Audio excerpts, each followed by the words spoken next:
Allez, bonjour à tous. Donc un gros sujet motoréducteur de la Sermex. Je vais m'intéresser au convoyeur ici qui amène des pièces vers la machine. Donc ce convoyeur, on le voit d'un peu plus près par ici.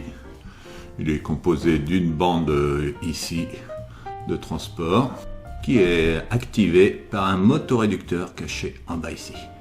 Donc la transmission de puissance entre le motoréducteur et la bande se fait par l'intermédiaire d'une chaîne ici de transmission qui va entraîner notre bande du convoyeur. On a un beau réglage sur un TP là à l'atelier, un réglage de tension de la bande ici, en jouant sur les vis.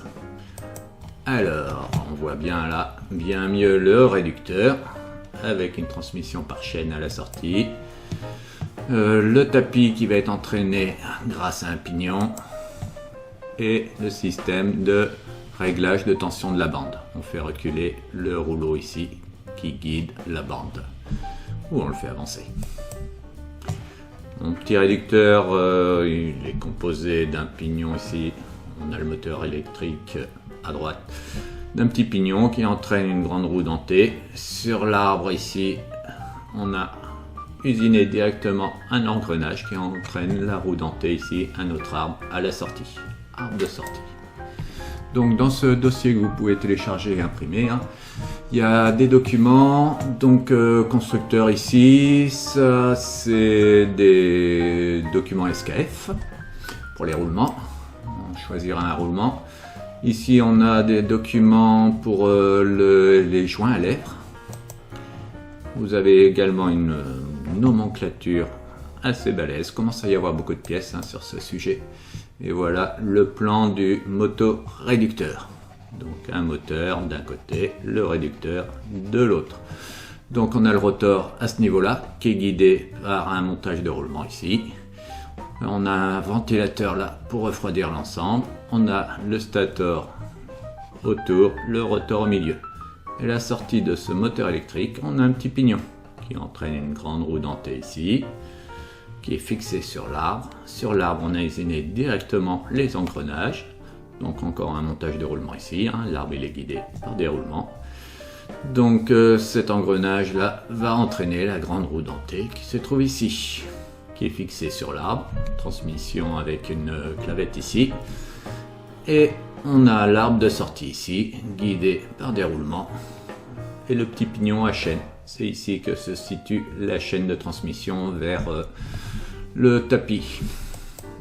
Alors, problématique, le motoréducteur présente les défauts suivants. On a des bruits de roulement signalés par l'atelier et un défaut d'étanchéité côté pignon à chaîne, c'était le côté gauche. Donc on va étudier le système entier déjà et on va faire un petit peu d'analyse fonctionnelle, indiquer le nom de chaque élément qui participe à la fonction convoyée. Bon là c'est juste pour vérifier qu'on a compris comment ça a été constitué le système. On a le motoréducteur ici, la chaîne de transmission ici, et le tapis ici, la bande sans fin. Analyse fonctionnelle un petit peu plus costaud. Donc on attaque de ce côté-là. Le moteur électrique plus le réducteur ici. Donc le moteur électrique tout seul pour l'instant. À quoi sert un moteur électrique? Analyse fonctionnelle, dans le rectangle on met la fonction. À quoi ça sert? Moteur électrique, quelle que soit son utilisation derrière, il fera toujours la même chose, il va transformer l'énergie. Donc on va rentrer de l'énergie électrique dans le moteur et normalement il en sort de l'énergie mécanique. Au-dessus il a besoin d'une commande, donc c'est soit l'homme qui va appuyer sur un bouton, soit c'est commandé autrement. Là c'est pas notre souci, on va juste mettre commande. Donc l'énergie mécanique, j'ai mis N1. N c'est la fréquence de rotation et il sort à une certaine fréquence du moteur électrique. Et donc on va avoir derrière quelque chose qui sert à réduire la fréquence de rotation. Donc on va avoir notre réducteur ici, le nom du système en dessous. Donc il rentre de l'énergie mécanique, il sert à réduire la fréquence de rotation. Il ressort aussi de l'énergie mécanique, mais pas à la même vitesse. Donc j'aurais peut-être dû modifier la puissance. Parce que dès qu'on réduit la vitesse, en fait on va augmenter le couple. Donc P égale C oméga, la puissance c'est le couple fois la vitesse. Mais bon, on est resté sur l'énergie mécanique, la vitesse de rotation là, c'est pas grave. L'énergie mécanique va entrer après à va être transmise grâce à une chaîne. Là, on va avoir la petite chaîne qui va transmettre du moteur, du motoréducteur vers la bande sans fin. La puissance, donc la chaîne, elle sert à quoi? Transmettre la puissance.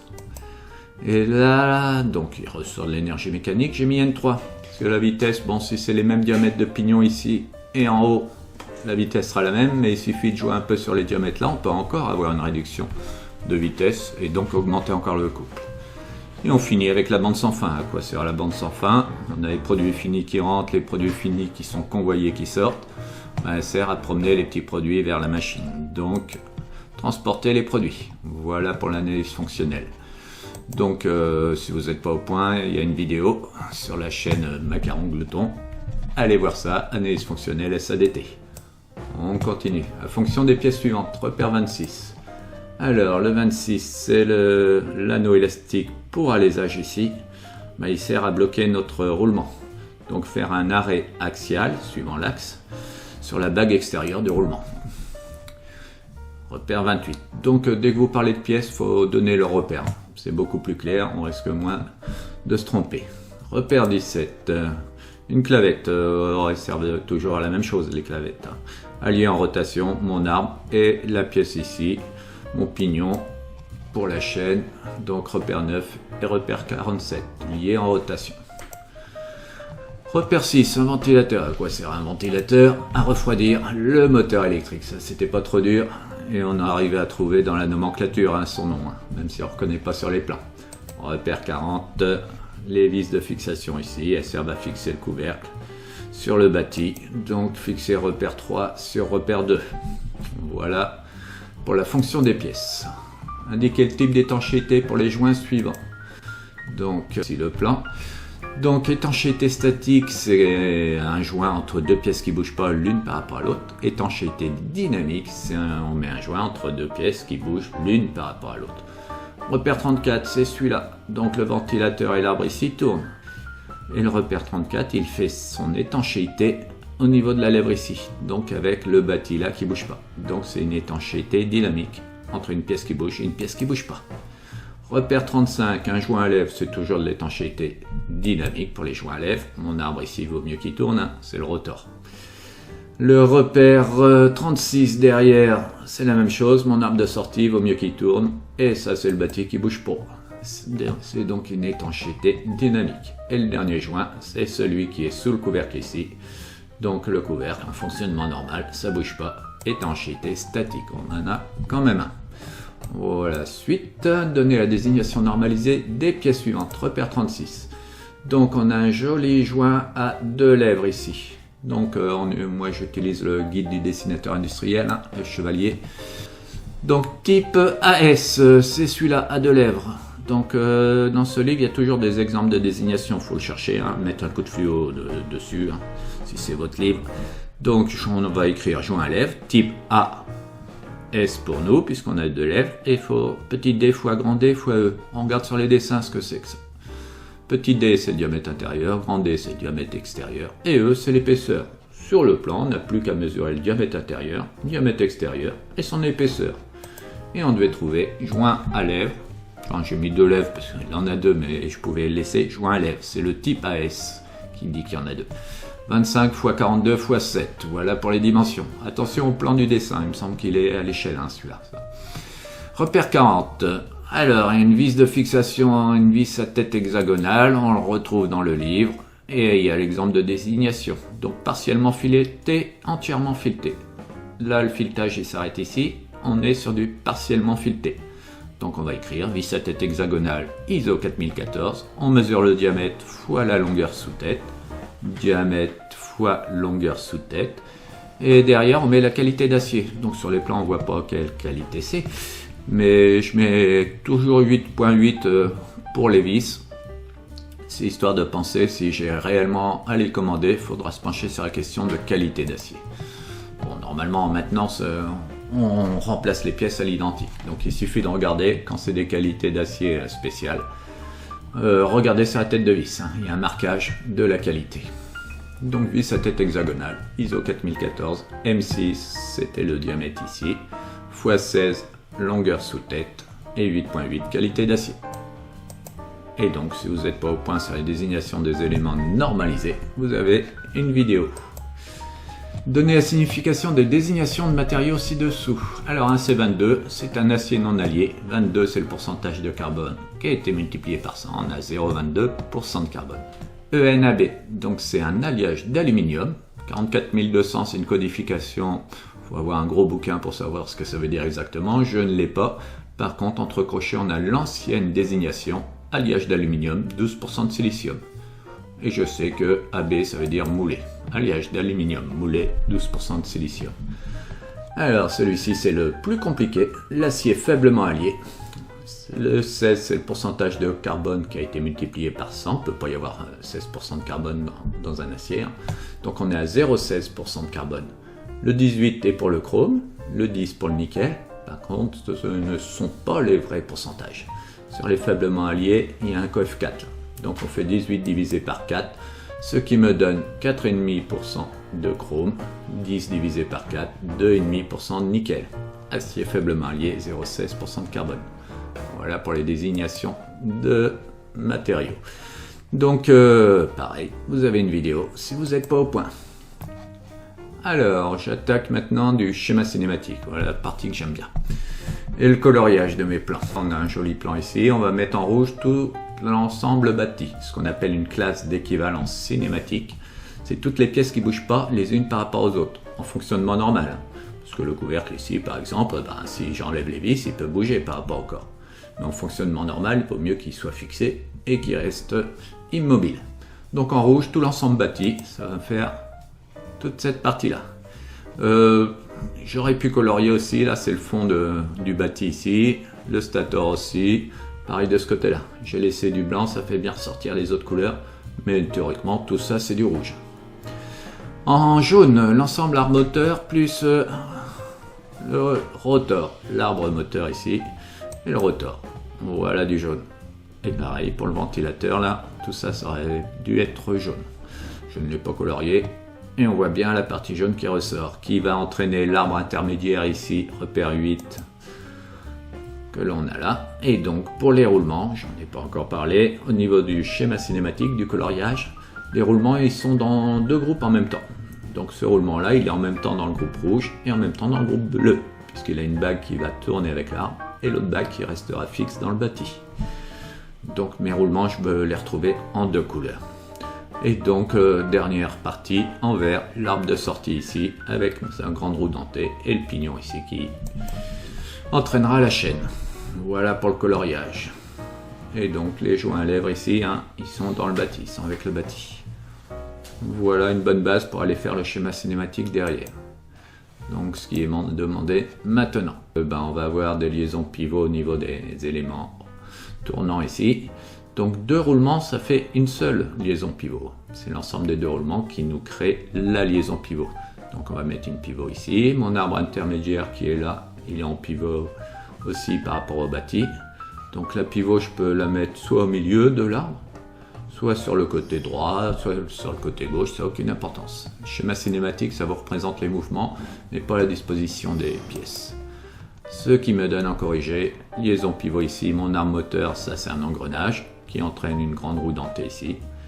Donc mon arbre bleu ici, il faut faire le parallèle avec le coloriage de l'autre côté. Il est en liaison pivot, donc cette pivot là, j'aurais pu ne pas la mettre ici, j'aurais pu prolonger le bleu ici, mettre la pivot de ce côté-là, ou de l'autre côté. Par contre, bien se rappeler, deux roulements ne font qu'une seule liaison pivot. Et mon arbre de sortie ici, même principe, il arrive là. Et à la sortie là, j'aurais peut-être même dû mettre la représentation d'un engrenage à la sortie ici, parce que ça va continuer après avec la chaîne de transmission. Voilà pour le schéma cinématique. Donc vous avez tout un cours et un paquet de TD aussi. On continue. Calculer le rapport de réduction du motoréducteur. Donc on a un pignon ici qui entraîne une roue dentée. Donc mon arbre du coup il tourne. Et j'ai ce pignon là qui entraîne la grande roue dentée. La formule du rapport de réduction, c'est produit des Z menantes sur produit des Z menées. Z, c'est le nombre de dents. Menantes, c'est les roues menantes sur les roues menées. Donc, cette roue-là, 10, entraîne cette roue-là, 11. Menante, menée. Donc, mon arbre ici tourne. Mon arbre repère 8 entraîne ma roue dentée ici, repère 12. Menante, menée. Donc on a Z10, nombre de dents de la roue 10, qui entraîne Z11, nombre de dents de la roue 11. Menant Z8, entraîne Z12 à la sortie. Application numérique 27, 11, 45, 67. Ce nombre de dents, on doit le trouver dans mon souvenir, dans la nomenclature. Il faut fouiner un peu pour trouver les renseignements. Une nomenclature, c'est très pratique. On n'y fait pas attention, mais quand on cherche des choses, c'est souvent caché dans ce coin-là. Application numérique 0, 09, 85. Il n'y a pas d'unité pour un rapport de réduction. Bon, ce rapport de réduction, il ne m'intéresse pas en soi. Ce qui m'intéresse, ça va être la vitesse à la sortie. Donc, il suffit de calculer la vitesse d'entrée par le rapport de réduction. N entrée fois R, ce qui me donne 1500 fois 0, 09, 185, 147,76 tours par minute. On multiplie des tours par minute par quelque chose qui n'a pas d'unité. Donc, à la sortie, j'ai bien des tours par minute. Voilà pour ce calcul sur les engrenages. Allez voir la vidéo si vous n'êtes pas au point. Alors, montage de roulement ici. Est-ce que c'est un montage à arbre tournant ou à alésage? Donc là, c'est évident, on a la roue dentée ici, c'est bien l'arbre qui tourne. Donc, les bagues intérieures sont montées serrées ou libres. Donc, montage normal, qui respecte les règles. On va voir les bagues qui tournent montées serrées, les bagues qui ne tournent pas montées libres. Donc si le montage est classique, la bague intérieure est tournée avec l'arbre, vaut mieux qu'elle soit serrée pour éviter d'avoir le phénomène de laminage sur cette bague. Donc on va mettre un ajustement serré sur la bague intérieure et un ajustement libre sur la bague extérieure. Bon, on pourrait mettre les deux bagues serrées, ça fonctionnerait très bien. Par contre, on aurait des soucis pour faire le montage et le démontage. Et donc, si on va plus loin, je vais demander l'ajustement sur l'arbre et l'alésage. J'ai dans mon cours sur le montage de roulement un petit tableau comme ça simplifié que j'utilise avec mes élèves. Donc, j'ai dit que la bague intérieure était serrée, donc elle est sur l'arbre. Tolérance de l'arbre, ajustement serré. Sur l'arbre, je vais mettre un ajustement K6. Si j'ai un K6 sur l'arbre, l'autre elle est forcément libre. Je vais mettre un H7 sur l'alésage. Et tout ça, vous le retrouverez sur la vidéo de cours sur les roulements. Étude des problématiques. Après étude du système, on s'est rendu compte que les bruits provenaient du repère 27, qui doit être remplacé. Donc, allons le remplacer. Une petite gamme de démontage. Attention, on ne va pas remonter. J'en ai souvent de mes élèves qui font le démontage et ils remontent derrière. Faut bien lire la consigne. Alors, en 1, qu'est-ce qu'on fait? Même si je suis pas un bon mécano, et surtout si je suis pas un bon mécano, faut déjà, même si je comprends rien au plan, consigner le système, se mettre en sécurité, vous et le matériel. Alors, en 2, on va déposer la vis ici et le pignon ici. Allons-y. Déposer vis 48, pignon 47. En 3, je vais aller enlever le joint ici avec le circlips, l'anneau élastique pour alésage. Je vais extraire le joint d'abord et après j'enlève l'anneau élastique pour alésage, le 26. Donc quand vous parlez d'une pièce, donnez bien son repère, repère 26. Donc de ce côté-là, j'ai fait ce que je pouvais faire. Si je tire sur l'arbre, il ne veut pas sortir parce que il y a mon engrenage ici, ma grande roue dentée qui va taper ici. Donc il ne veut pas sortir. Et pourtant, j'ai tout dégagé devant. Les roulements, si je tire dessus, ils vont bouger avec. C'est un ajustement serré sur l'arbre, ils vont venir avec l'arbre. Là, c'est un ajustement libre sur l'alésage. Donc là, il n'y a pas de souci, ça coulisse bien. C'est juste la roue dentée, là, il va falloir s'en débarrasser. Donc, comment on va faire? On va venir enlever les vis au-dessus, là. Je vais enlever les vis repère 40 et le couvercle avec le joint qui est en dessous. On a un joint plat en dessous pour l'étanchéité. Allez, j'enlève tout ça. J'ai accès par le dessus. Je peux enlever le petit circlips ici. Repère 20. Et donc maintenant, si je tire sur l'arbre, il va venir. La roue dentée va rester dans le réducteur là. Donc je vais extraire l'ensemble de mon arbre, des deux roulements et de l'entretoise ici. Il va y avoir la clavette qui va venir avec. C'est parti, on a tout sorti. Ma roue dentée est restée dans le motoréducteur. Donc maintenant il va falloir démonter le roulement, sauf que j'ai une clavette devant qui m'embête. Enlevons-la. Repère 16. Et avec un extracteur, j'ai plus qu'à venir tirer sur le roulement. Et ça y est, j'ai fini ma gamme de démontage. Donc c'est pas le tout, on a démonté le roulement, hein. Va peut-être falloir le remplacer, donc on va en commander un chez SKF. Donc on a un extrait de documentation constructeur là. Donc pour commander ce roulement, il va falloir ces dimensions. Dans la nomenclature, on trouve ces dimensions 15, 35, 11, 15 diamètre intérieur, 35 diamètre extérieur, 11 épaisseur, 15, 35, 11, ah zut, j'en ai plein. Donc je remarque aussi qu'ils sont tous 6202. Eh bien, on va prendre le modèle de base, hein. C'est le 6202. Quand il y a des choses en plus, ça peut être des joints, qualité, etc. Pour être sûr d'avoir le même, il faudra reprendre la référence qui est gravée sur le roulement. Par contre, si je prends le 6202, au niveau des dimensions, ça va rentrer. Donc c'est celui-ci, mais le 6202 aura les bonnes dimensions pour rentrer dans le système. Ensuite, la fuite est tendue à l'usure du joint repère 36. S'il est usé, il faut le changer. Donc on va trouver une référence, hein.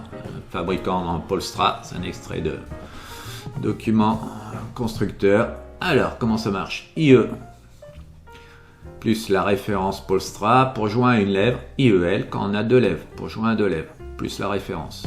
Alors, il me faudrait les dimensions de ce joint. On l'a ici. On avait donné sa désignation normalisée. 25, 42, 7. 25 diamètre intérieur, 42 diamètre extérieur, 7 épaisseur. Alors, 25, 42, 7, ben on n'en a qu'un ici. IEL, c'est le 792 615. Donc la référence Polstra, on va écrire IEL 792 615. Voilà, j'ai plus qu'à commander ça chez mon fournisseur. Eh bien, c'est terminé. Je vous remercie de m'avoir suivi et à bientôt.